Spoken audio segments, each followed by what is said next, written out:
everybody. I am so excited. We are back. We're back. And we are here. This is our fifth season of Ladies Takeover Empowerment Podcast. And listen, we are all about helping you to succeed and become the very best version of yourself. So, on today, we have new season, new topic. We're about to be on hot topics, being all about what's happening so that we can have some fun conversation, but also some serious conversations about things that are affecting our community. So I'm really excited. Take this time while we're getting warmed up and getting back into the swing of things. It's been a little bit since we have been on here. So share, like, subscribe to our page. We are so excited to have you with us on today. And so now I'm really excited because I get to introduce our special guest host that's going to be hosting with me today. I couldn't think of anyone better who could come in and join and talk and open up our fifth season of Ladies Takeover podcast. And, he's the man with the plan. He always knows what to say, how to say it. He's so inspiring, encouraging. Even though he gets on my nerves, he is amazing. He is amazing. So I can't wait to introduce to the world none other than Dr. Dominique Curry. Let's bring to the stage. Hello. Hey, how are you? Can you hear me okay? I'm doing fantastic. I'm so thankful that you were able to be with us on today. And just say hi to everybody. Tell them hi. Hey, hello. They ain't give me the team ain't send me no fancy podcast mic, so I hope y'all can hear me. Cool. Hello to all. We got people saying, hey, y'all can shout out where y'all from. I see Jewel here. Hey, Jewel. We have Denise. Hi, Denise. Hey, April, drum roll. Come on, let's go. So I'm so excited. We have some stuff that we're going to talk about, that we're going to chat about today.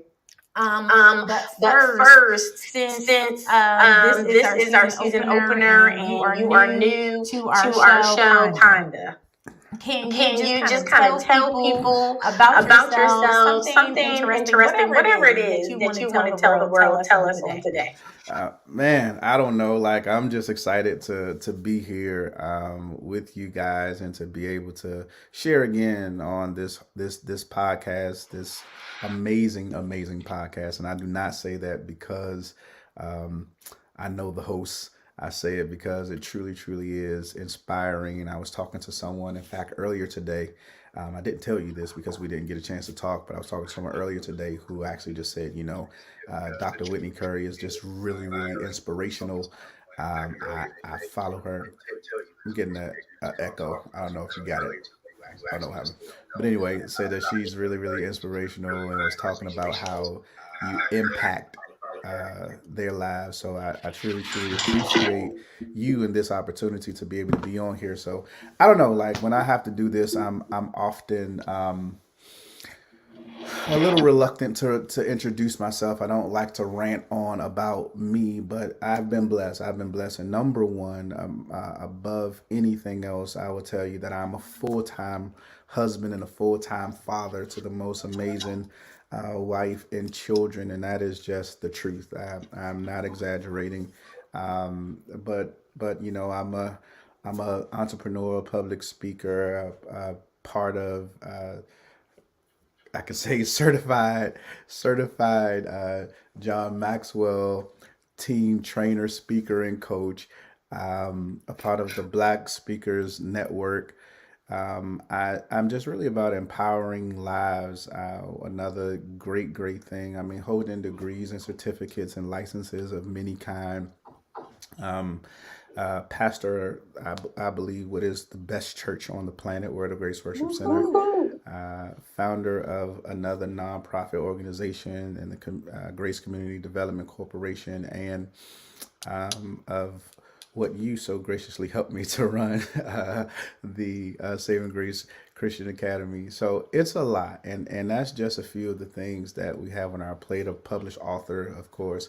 I was just realized that this is year number 5 since the release of my freshman book. So I'm going to do something very, very special by the end of this. But that's enough about me, I guess. I don't know that all of those things qualify me to do anything, but I'm excited about this conversation, and I'll allow people to judge for themselves what allows us to be equipped to do what we do. But I'm just blessed to be here.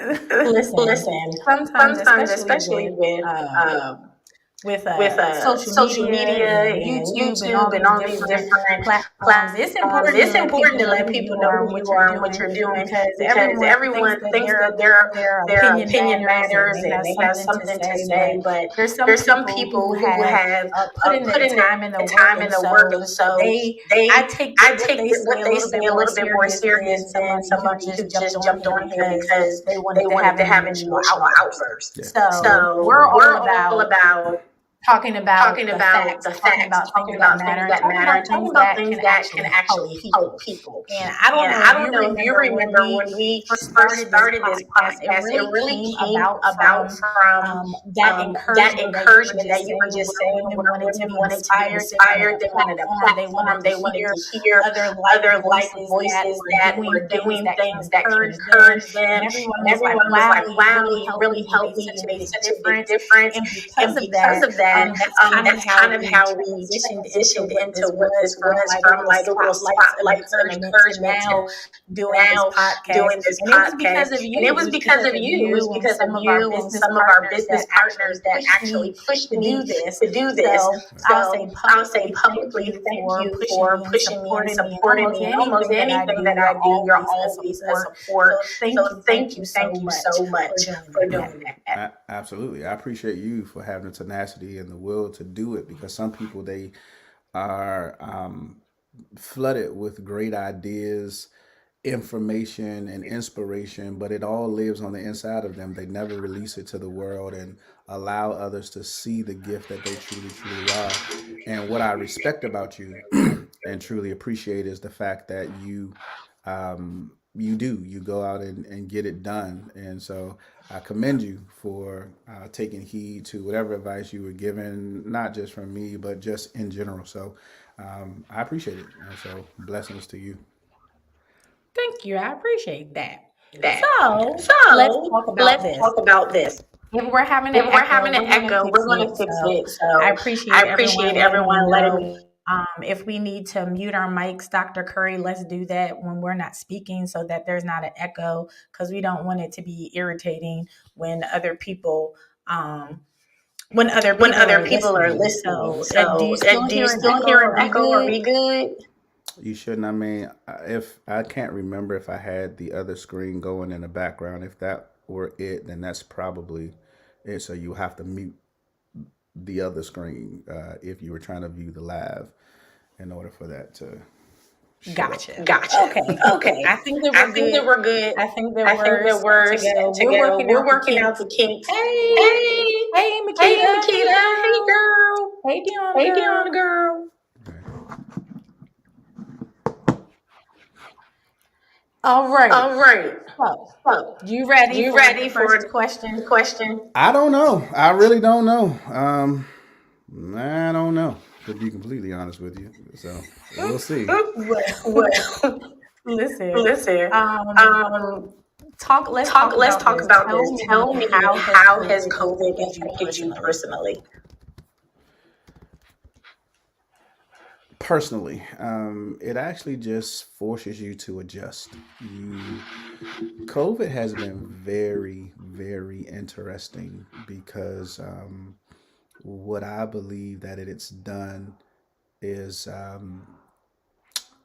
forced many of us to find something else inside of us and start to be a bit more creative. And if you were stuck in the way that things were, you just kind of got left behind. And I'm not talking about COVID, the disease, because obviously it has had an impact on our world at large, in that many people may have been affected or sick or infected. Some have died. Some have ended up in hospital beds. People that we know have actually passed away. So it has had a great impact, enough for us to take things seriously. But how it has affected me personally is that it really caused me to dig deep inside and really pull out creativity that I probably didn't realize that I had, or to rely on some things that were actually sitting dormant or was not used as much, and really bring it to the forefront. So I honestly cannot say that it had a great negative impact on me. I think that things really had been looking up for the most part. I have experienced increase in almost every way that you can imagine. And I appreciated this moment, and I didn't panic in the pandemic. In fact, I don't know how long it's going to fester, but I really don't even want to hear the word pandemic again. So I'm glad that you said, how did COVID affect you? And so that has been some of the positive effects, to be completely honest with you, that it has bred and birthed so much that I see in so many people as we adapt to the climate that we're in. So I can go on and And on about anything. So I mean, you got to stop me yeah, and just kind for of let me sure. go. For sure. And I think that it's important for people to know, because I think that when you hear pandemic, when you hear COVID-19, it's almost like you got a disease, and people are People almost are almost avoiding avoiding talking talking about this about this subject, subject because it because has it had has such had a such a damper on so damper on many so people's many lives. people's But I've lives. But told I've people told people numerous numerous times that times I that have I have excelled, I excelled, I have have been been blessed blessed during during this this season to season to even just even be just able be to able take to take time and be time with and be with family and family and friends, friends and and relax, relax, not be not be so so pressured pressured in all in of the all of the different things, different things, because you and because I you and have I a have a long long list list of of of things that are things that happening, you know. So I think that that is important, and I wanted to ask you, because I want to know how other people are viewing it. Everybody probably does not feel like this pandemic or COVID has been a blessing. So you guys, we're going to open up for comments. You can put your comments, we'll talk about it. If you have a question, you can definitely post it, and we will talk about it as we move forward. So, what I want to talk about, and I want to kind of use what we were just talking about, I want to talk about the former Miss USA, Chelsea Christ. I want to talk about her, and I want to talk about the effects that COVID has really had. And the reason being is she's beautiful. The life that she lived will probably be some people's dream, where they wish that they were able to have some of the things and be on the platforms and do things that she's done. She used to co-host for E Entertainment, all different types of things, and she was found jumping. She was alone jumping from the 29th floor of her New York apartment. Jumped jumped from her from New her New York York apartment apartment all the all way the to way her to her demise, to demise, her to her death. death. And she And left she a left note a note behind behind telling her telling her mother mother and a and a former former pageant pageant competitor that competitor all the that all things the that things she that she had, had, she was she was leaving it leaving it and and giving it giving to it to them. them. And And so so I I want you want to you to know, know, I want I you want to you to talk talk about about those who those are who are watching. watching. How do How you do you think think that that people that people we that see we like see this like this get to that get to place that place of of wanting to wanting end their to end their life? life? Wow, that's heavy. I am I am not very familiar with this subject matter, though I heard it, and I saw it. But I will be honest with you, I, I counsel a lot and have been over the years, and I I I see a lot and hear a lot when it comes to people and pressures and depression, people who could function and appear normal to others, but then on the inside or things that are happening internally, you'll never know. Those who actually look very, very successful on the outside. And one of the things that I think that we miss is that success is to accomplish what you set out to do. And oftentimes, when you start to think about fame and celebrity and all of those kinds of things, you're at the mercy of agents and at the mercy of record labels, at the mercy of those who are around you that influence you and push you to places that you may have never intended to go. And it's not always wise to look at celebrity and call it success. And so, because you don't know what was in that person's heart and what that person intended to do and what they deem to be a waste of time for them.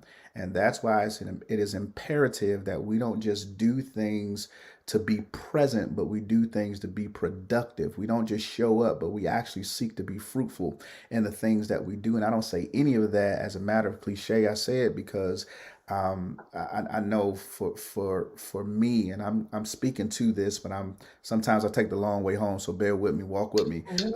Sometimes, for I know with me, I didn't take the road that was commonly traveled. And when I when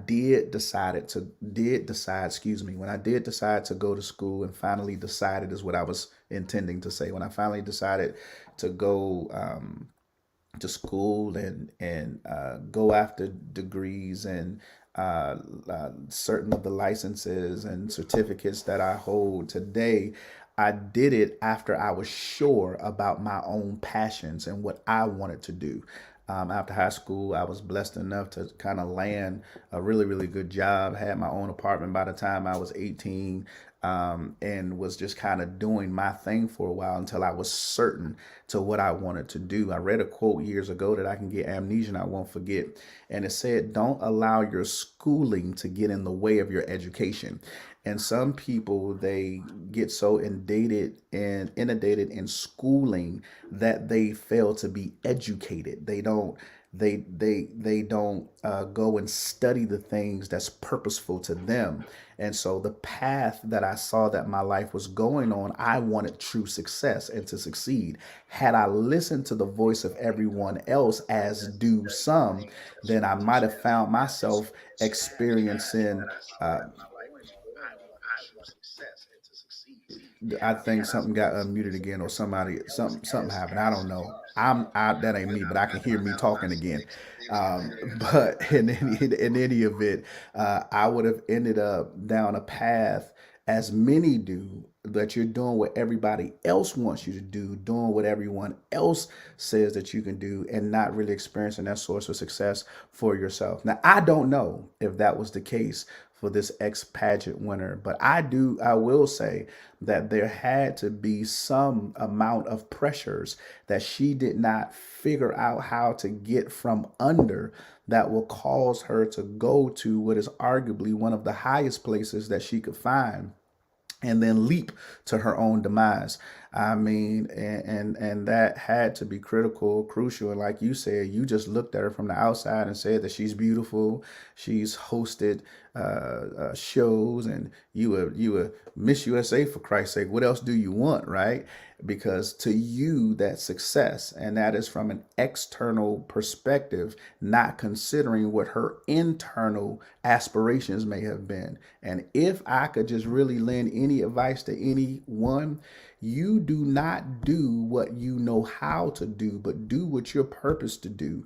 Because many of us with many talents and many giftings, people will pull on us to do almost any and everything. And when you got the yes disease and you always shaking your head yes, and always giving into what everybody wants you to do, you never tap into what you want to do, because success to you doesn't always feel or look like success to everyone else. So I'll pause there because I'm pretty confident that you want a word, and so we'll just kind of I guess dialogue about this. I just had several thoughts as you were introducing this topic to me, um, and I'm sorry that this has happened to this young lady, and her family had to experience all of this, but we can talk about it.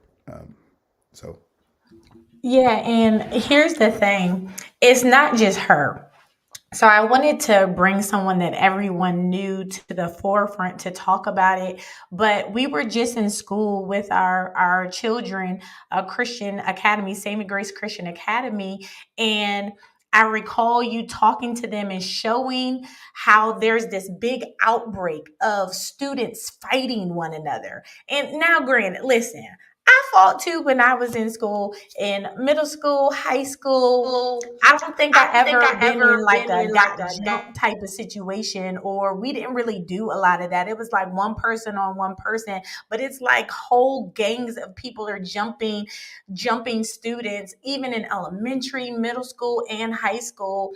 And it's getting to a point to where young children are taking their lives.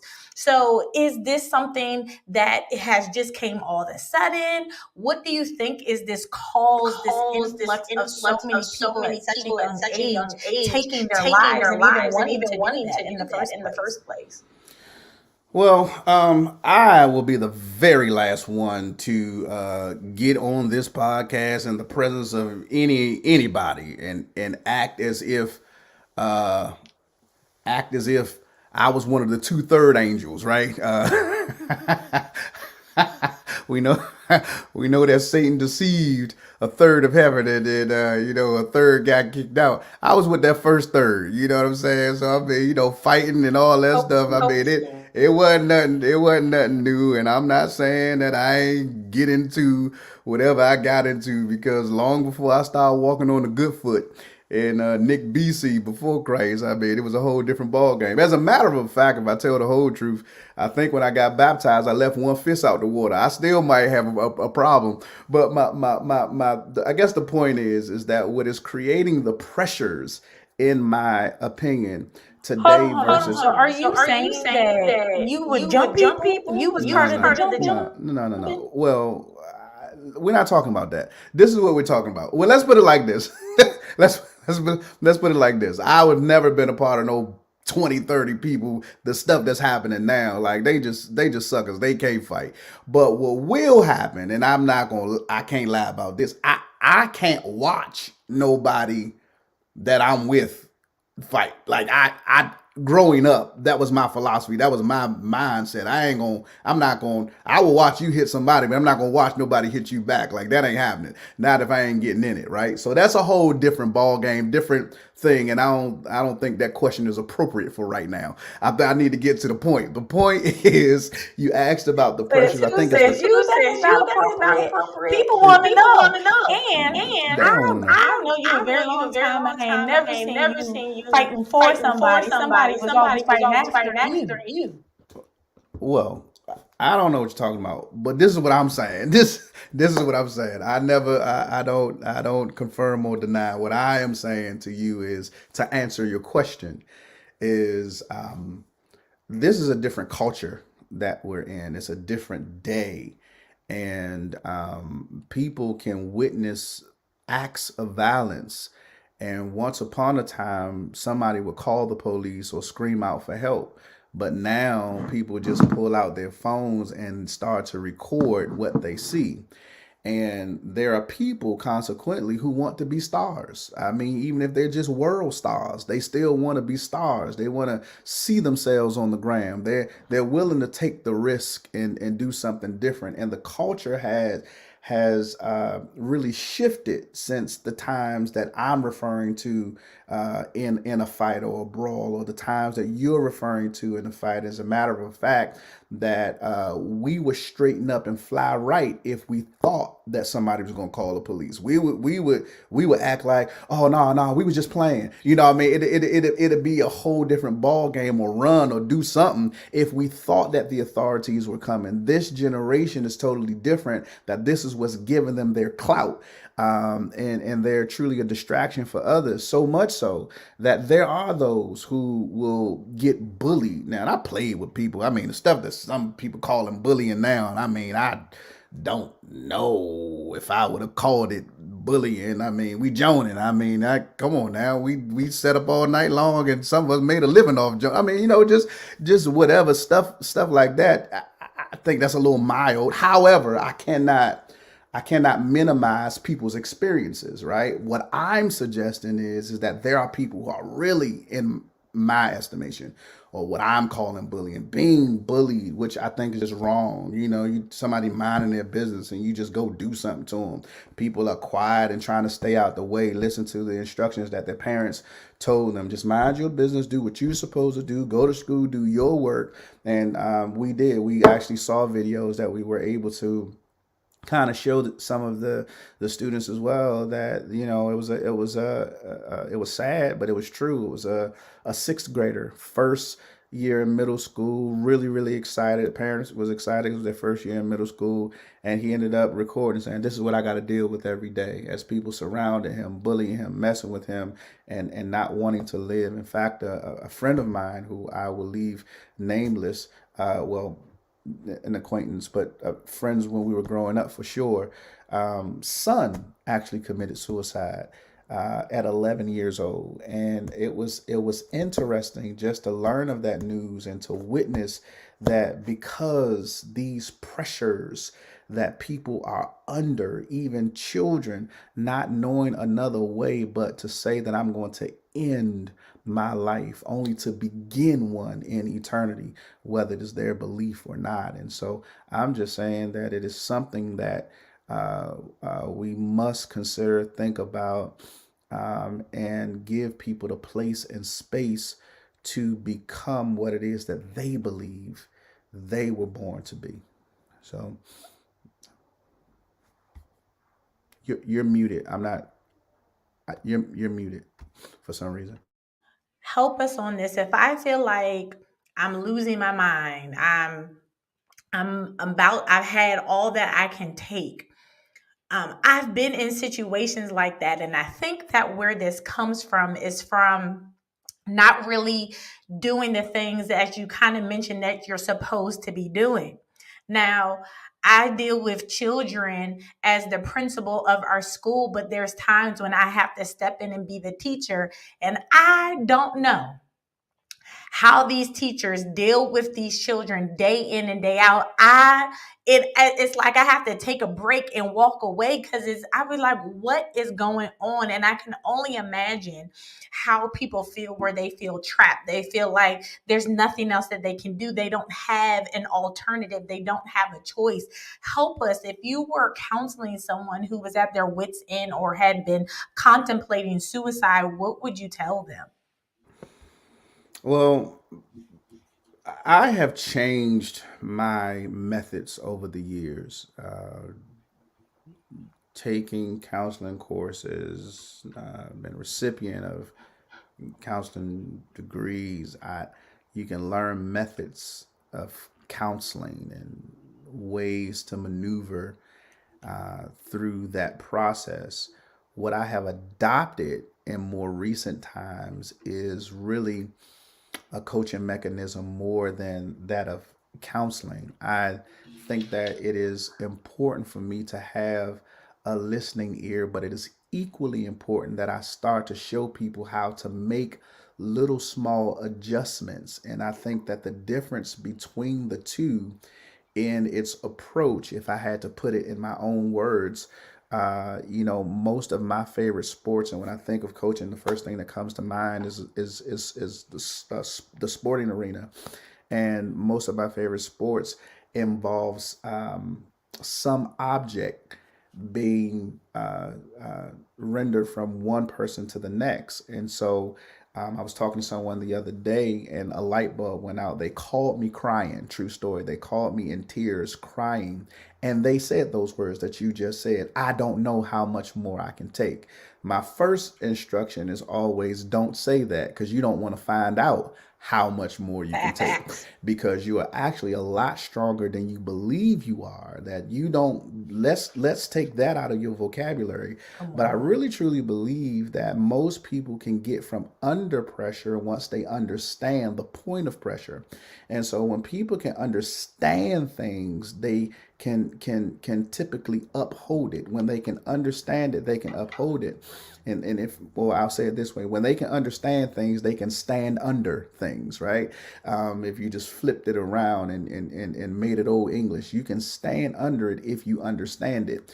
And so, what I try and do, which is kind of sort of more of a coaching method, is show them what they have in them. Because in the midst of difficulty and in the midst of pressure and high stressed situations, you tend to forget to remember who you are, whose you are, and what you're capable of. And life in its most intense moments has the power to blind you from the own power of you. And so and much like a coach, I was telling them the other day that once you get this one little nugget, I think that you're going to see life differently. So my method is that I teach people how to catch. I know that don't make a lot of sense to you right now, but I teach people how to catch. If I take a football and I throw it in your direction, if your hands aren't up, you're going to accuse me of throwing it at you. But if you actually put your hands up and I teach you how to position what you already have, you'll take you would take something that you used to think was being thrown at you, and you'll realize that somebody was throwing something to you.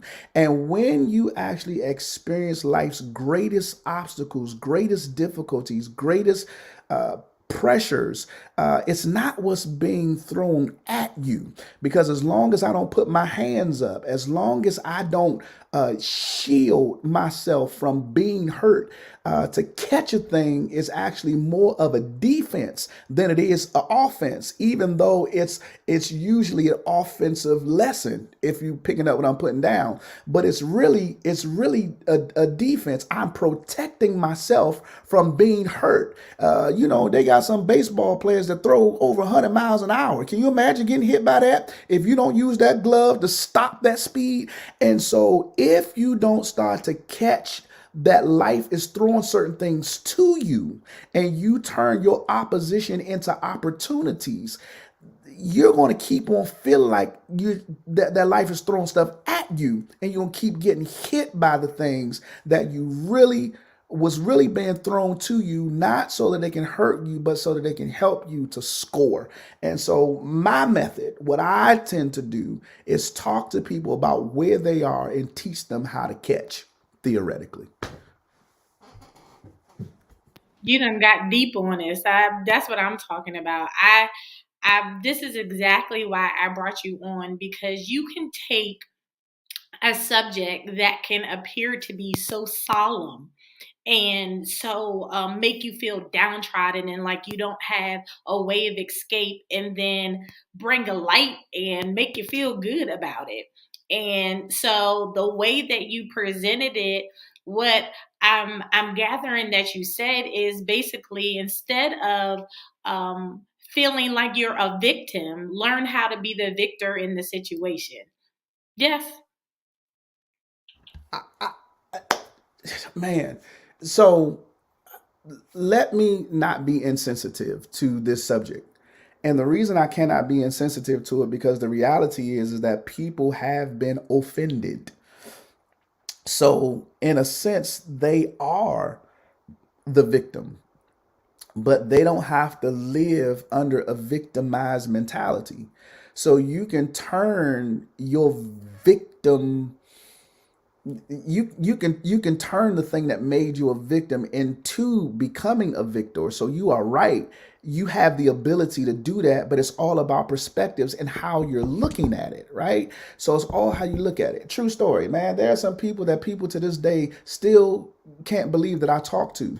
Can't see how I hug, can't see how I treat right. They never, and if they don't know the details, they would have never known that there was ever an issue to begin with. But one of the things that I realized, it was the things that was thrown at me that hit me one time good enough that I started quite naturally to defend myself, I put my hands up. But what I realize is that I caught something. And once I catch it, it leaves their possession and it becomes, it's now in my possession. So if it's in my possession, it's under my control. So after you release it from you, after the offender, whoever mistreated you, did you dirty or said something about you, lied on you, talked about you, scandalized your name, meant nothing but evil for you, had meetings about you, lied on you, had you whatever. See, a lie is not just the absence of truth. A lie is also the intent to deceive. And so there are people who will use truth to lie. And there's all kinds of things that happens to people in their lives. But once it leaves their possession, it also leaves their control. And once it gets in my vicinity, I put my hands up not to guard against it, even if that's what happens initially. But once I realize that what I lifted my hands to guard against, it actually gave me authority and gave me control. It's up to me what I do with that. And what I have discovered is that I have taken every one of those situations, and it's not that I don't deal with difficulty, it's just that I deal with difficulty differently. And what I have discovered is that once something gets in my possession, under my control, then it's up to me to determine if I stand under it or if I allow it to depress me. I'm not letting that happen, not if I have something to do with it. And most people don't realize that they have a choice. One writer, I think it was John C. Maxwell, who said that a bend in the road is not the end of a road, only unless you fail to turn. In other words, you get to a point where there's a bend in the road. Well, it's only the end of a road if you don't turn. So you can turn almost anything in your favor or in the direction that you desire for it to go if you decide that I'm not going to be the victim, but I'm going to be the victor. I am going to turn this problem in my life into an opportunity. And I only know this lesson so well is because I was what most people would call problematic, right? I was a problem. I was the child that parents said keep your child away from. I was the one that people had to whisper and have little discussions about before they got in my presence. And my point is that God looked at this thing that everybody else was calling a problem, and he turned it into an opportunity. He made it an opportunity to show and prove that he was stronger than my strong will. He was better than the biggest things that try to block me. And the way that I am dealt with is now the way that I deal with other people and other things. I'm not going to let nothing that's thrown at me not become something that is thrown to me. I'm going to score with the thing that you threw at me. So, I mean, that's just kind of my philosophy. And I think that if people can adopt that these pressures can at least be diminished. I'm not saying they're going to go away, because there is a skill to learning those practices. It's not as easy as it sounds, but it really is doable for all who would really, really want to do, as you said, move from the victim seat to becoming the victor. Yeah, and you're saying so much. So I hope that people are taking notes, and they are writing down these nuggets that you are giving. I remember I was talking, I think it was someone just today, and I was explaining, they were saying, it's that whole, you're better than me. If that was me, I would do blah, blah, blah. And the reality is that you're not me.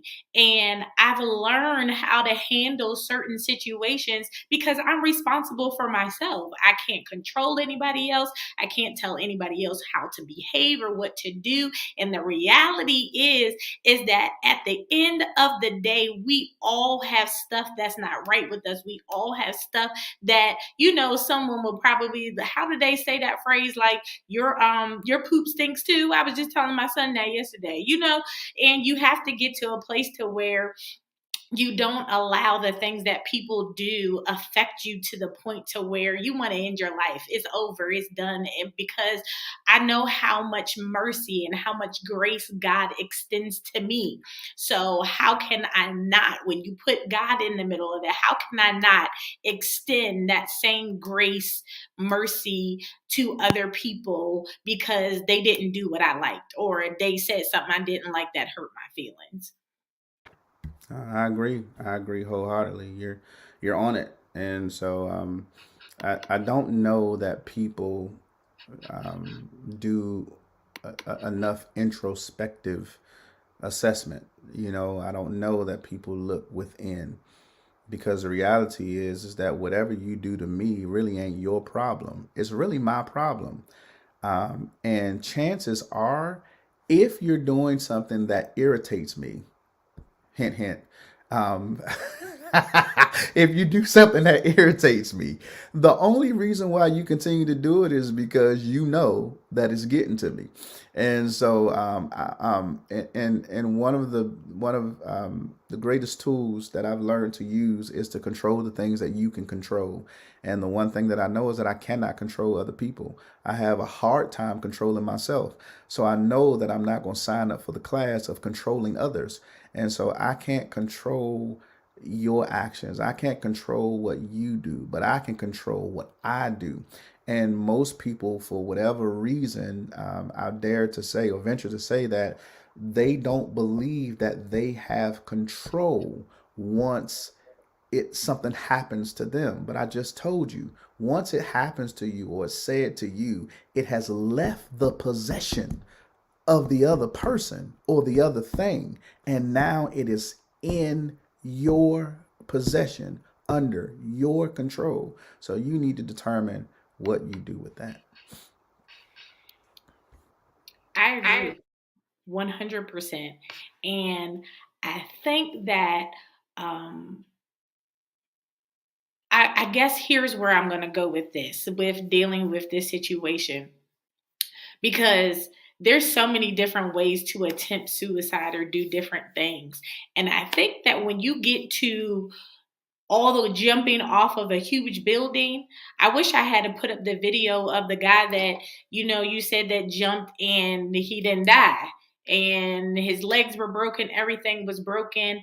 And can you imagine how it would feel attempting to do something, especially jumping from 29 stories all the way down, and then God intercedes and it was like, nah, not so. You don't get to take your life this time.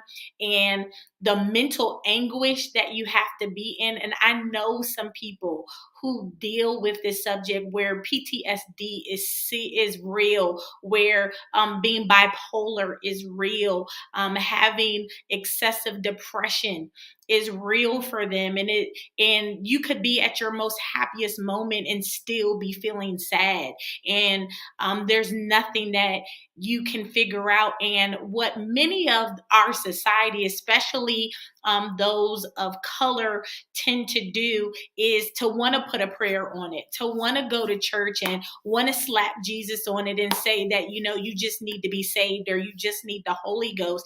But you have to be in some type of mental anguish to go all the way up to the top of the 29th floor to jump off. At some point, when I got to 10 or 11 or 12, and even when I got to the top and I looked down to see how far it was, something still has to get you all the way off of that ledge. Does that make sense? Yeah, absolutely, it makes sense. And to all that you said, all of those things are real. All of those, um, every diagnosis, every mood disorder, every memory that at times revisits people in their present day, it's all real. And we got to find real ways of dealing with it. And I do not, let me say it this way, I don't um, talk down on the church folk who say put a prayer on it, slap some Jesus on it, slap some oil on it, as some are now. There's a lot of people who just demonizing them. They're demonizing the power of prayer, demonizing what has happened. And if it ain't you, I'm not talking about you. I'm talking about those who are, just to those who will take that little piece and run with it. I'm talking about those who do. I think that people tend to teach what they know. And if they know that something worked for them or in their sphere of experience, then they tend to advise only what they know. You cannot give what you do not have. One of my favorite quotes in the world: you cannot give what you do not have. And there's information that you do not have, so you can't give it. There's knowledge that you do not have, so you can't give it. There's advice that you really ought not be given because of what you lack. And I just try to stay in my place and make sure that I handle correctly those who have been sent to me, because the reality is that there are people who who, for a better sense of the word, God will lead to me, and I believe that I have the answer for them. But do I think that I have the answer for the world? Definitely not. I just took a test that I've never taken before. I thought that I knew every personality test that could ever be offered, but I took a different one that was conjured that I don't mind putting a link to, because I'm pretty confident that she wouldn't be mad if we put her thing out there. But a part of one of the networks that I'm in, I was on a training, and one of the assignments was to take this, not assessment, but it was almost like one of those personality tests or whatever. But in any event, long story short and short story shorter, it said that I'm a hero, right? So my personality type was hero. And one of the things that she said, and I agree with, this is one of the few times I really agree with everything that was on there, right? It says hero, but here's the thing that she said that blessed my life. She said the hero's issue is that the hero thinks that they can save the world, but there's not been no hero other than Jesus that was sent to save the world. They were sent to save the people that was assigned to them. And so they Batman was sent to Gotham. You know what I'm saying? Like it wasn't everywhere. You know what I'm saying? And I can go on and on. That people are sent to their areas and their arenas. And so I believe that I may have the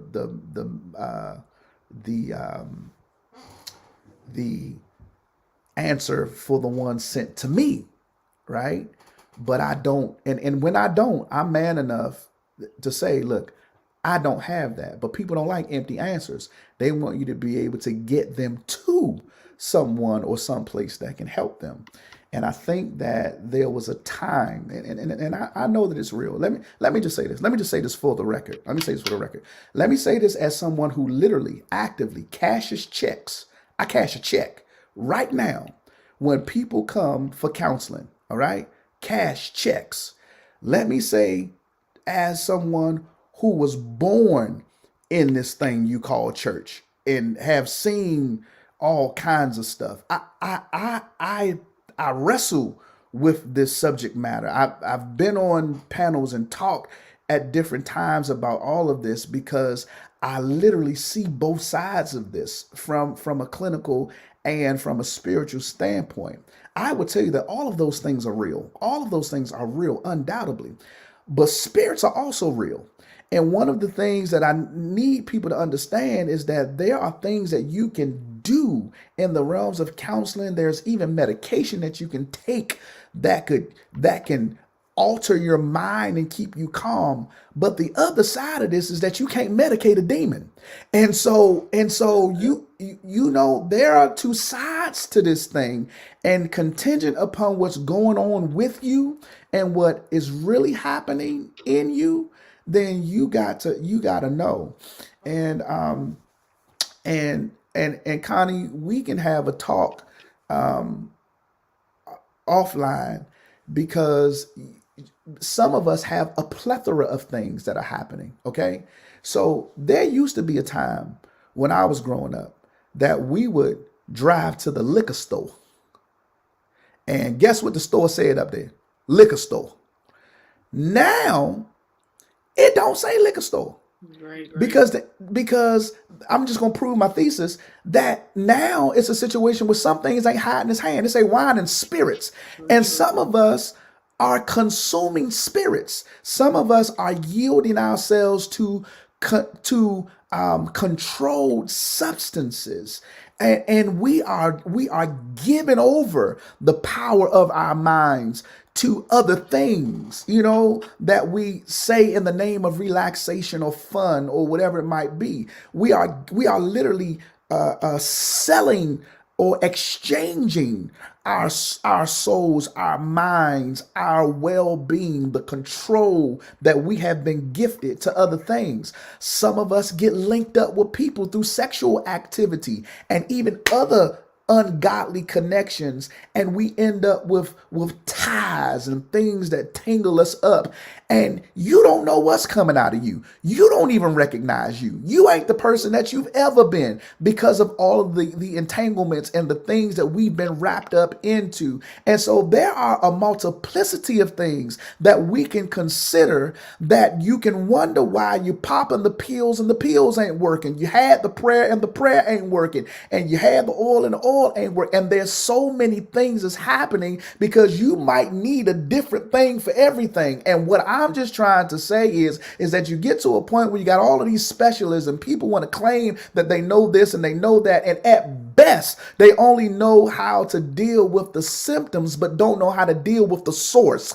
And what I'm trying to say is that there comes a time in this life that if we don't know what to do, we've got to put them in the capable hands of the only ones that we know that knows what to do. And if you don't agree with me, I'm okay. But I'm just saying that I'm a living witness that all of my education and my training does not erase my memory. It does not erase the fact that Connie, she's talking about the issues that she had, but Connie sat with me in a place where she saw snake skin growing on people's arms. Connie sat in the same building where she saw people waddling like a snake, and somebody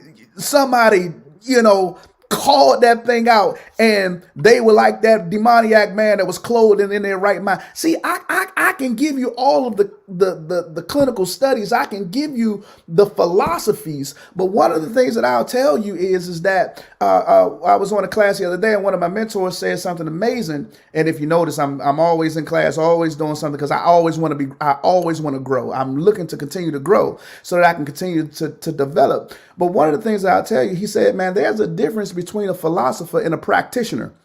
And there's a whole lot of people who are philosophers, but they're not practitioners. And what I'll submit to you is that I don't want to just know the philosophy. I don't want to philosophize and tell you how things are in theory. No. I'm a practitioner. I can tell you because I can point to the days. I can point to the times. I can point to the moments where I was out of my mind, when I was saying, I don't care, I don't want to do anything. And I don't know that I can help the world, but this hero is going to help the ones that God brings to me. And I can only do it the way that I know that works. And there are several things that work. And I don't think that it's just prayer, because there's a whole lot of people that pray, but they don't get up and do anything. And faith without works is dead being alone. And what we do is assassinate the very faith that we have when we don't accompany it with corresponding actions. And so what we have done, I believe, the big fail here is when we don't bridge the gap. And the bridge of the gap is all in the HOW, because people will tell you what to do, and some will even tell you why you ought to do it, but nobody has explained how. How, Sway? How do I do what you're telling me to do? How do I go where you're telling me to go? How do I do this? And that's where education comes in.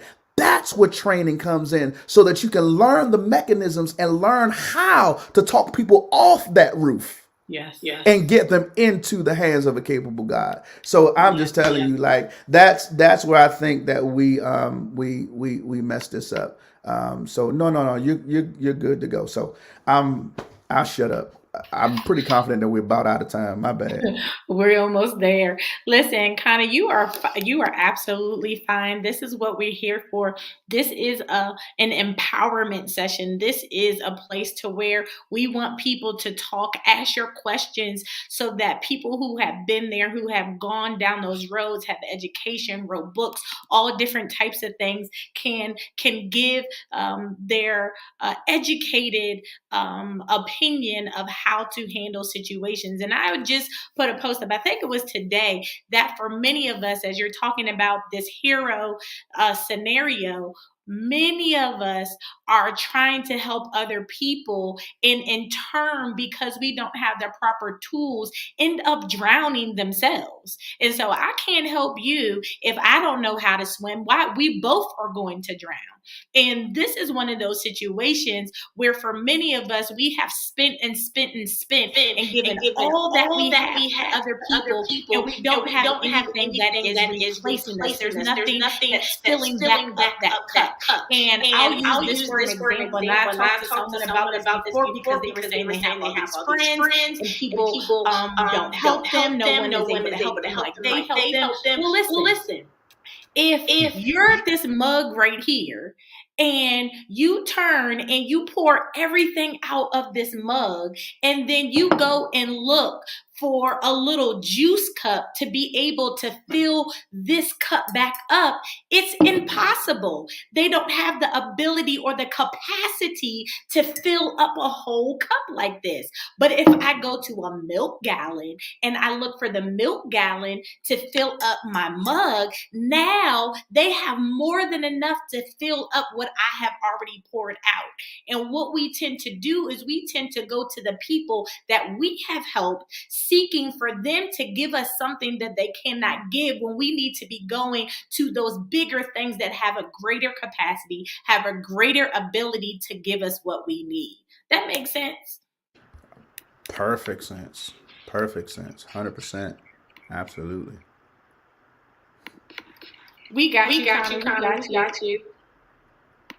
So know and understand. And I'll say this as we get ready to as we get ready to just close out this segment, that as Bishop was talking and he was saying different things that can help us, that we are going through, please know that there is a prevention line that you can call. If you know someone and you are unable to get in touch, if you don't have a local church or pastor that you go to, or you don't have a counselor right away, there are places and things that you do. They're available. The National Suicide Prevention Line is open 24 hours a day. Even go to their website and get more information.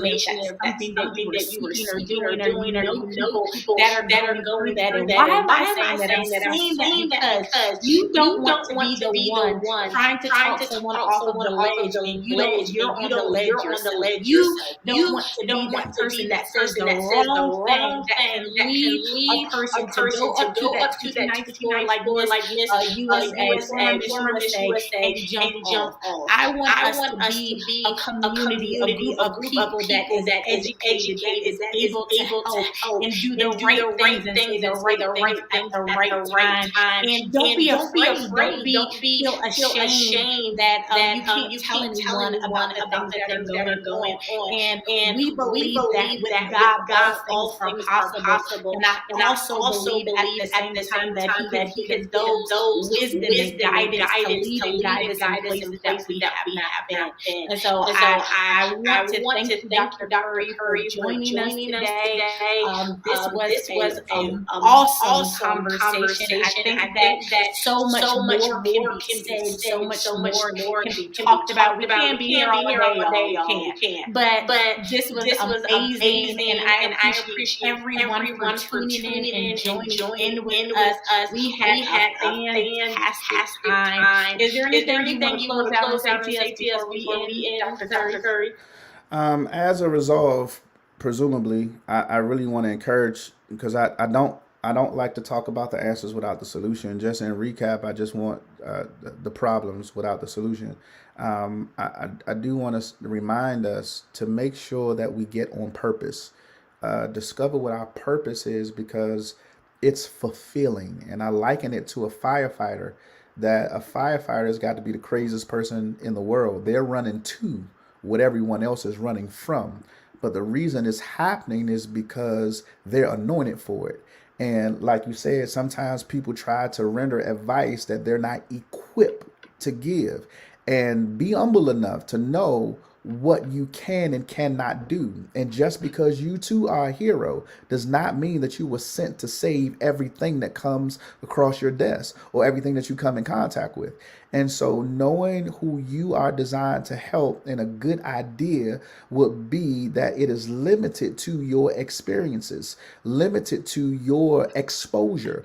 And so, I just really want to encourage everybody to start tapping into your purpose and walking on purpose, because now you'll see a reason to live. When you're young and you don't even see many reasons to live, you say stupid stuff like, man, I don't care. I know I was like that, man. It's whatever. I don't care, man. If I die, I die. I mean, it's whatever. It's whoever, whatever. I mean, just crazy, just coming out saying crazy stuff. But the reason why is because the fast life is just that. It's over fast. It's you don't have anything else to live for. But now that I'm living purposeful, then now I see reasons to live. And I really, really cannot say that enough. I encourage everyone to live your life according to your God-given purpose so that you can have reason to live, something to live for. It's not I'm going to do this on your show. I mentioned, I mentioned, no. There's something I've never said before. I mentioned that this was a release from 5 years ago. I have obviously did talks on the book and all of that stuff. Before its fifth year anniversary, I'm going to be releasing another a book this year.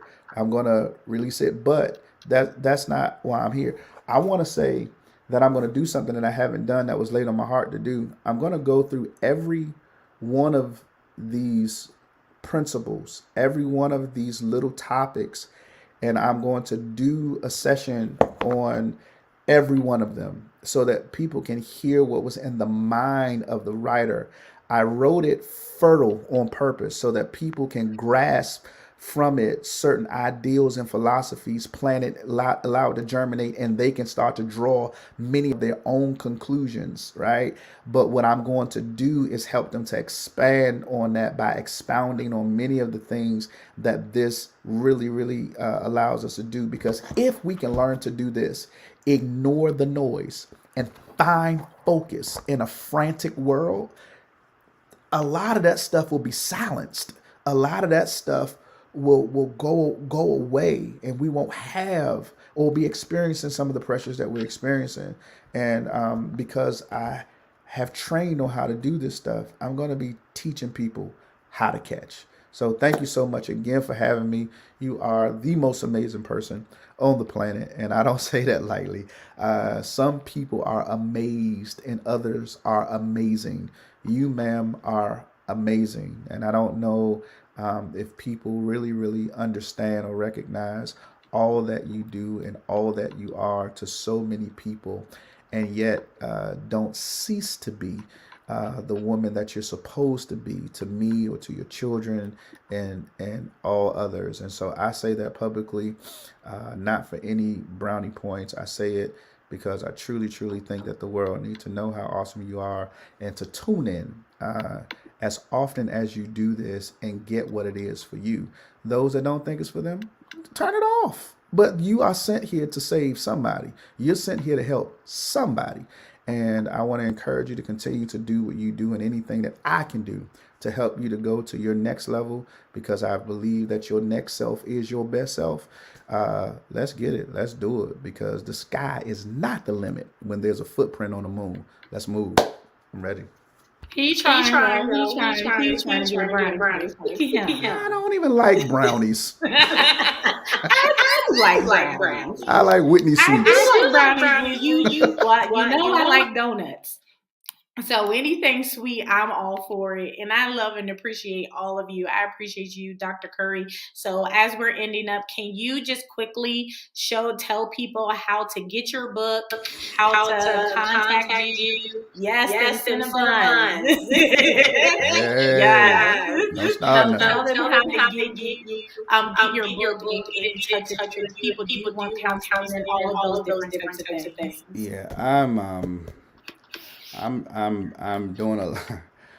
I'll be there for whoever I need to be there for, but I'm doing a lot more speaking than I am counseling per se. I do it for those that I have to do it for, which is a lot and it will become overwhelming. But you certainly can go on Amazon. You can type in my name, or you can type in "Ignoring the Noise," and you can certainly get the book shipped right to you.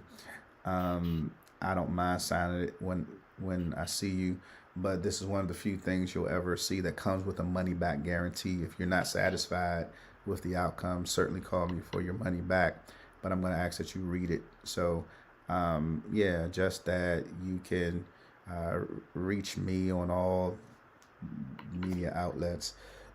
And I don't know if somebody can type that stuff in or what, but I don't know. I'm just here to help those that's sent to me. I don't want who's for someone else. I just want those that are sent to me, because I know that I was sent here to help somebody. All right, so good stuff. Thank you. Gotcha. You got some people on here saying they want a book. Miss Donna, how are you? She wants a book. Hey. And I think Connie sent her a book. You don't open up the now everybody's going to want your book.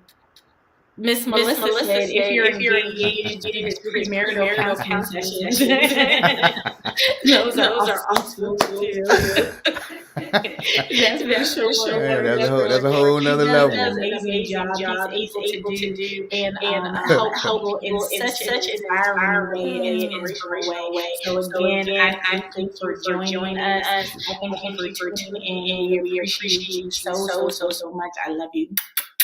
So, guys, just so that you know, next month we're going to be back right here Thursday, March the 10th, 2022, 6 p.m. Eastern Standard Time with gospel recording artist Reston Jackson. You may see his stuff on Sirius XM Radio. His newest single is out. We're going to play his music. We're going to talk about people who are inspired artists that want to get into the music industry, that want to be able to record, or you feel that God is calling you and pulling you in ministry. Whatever it is that you want to do and talk about, we are going to talk about that next week. We love you all. We're so excited that everyone has tuned in for our first episode.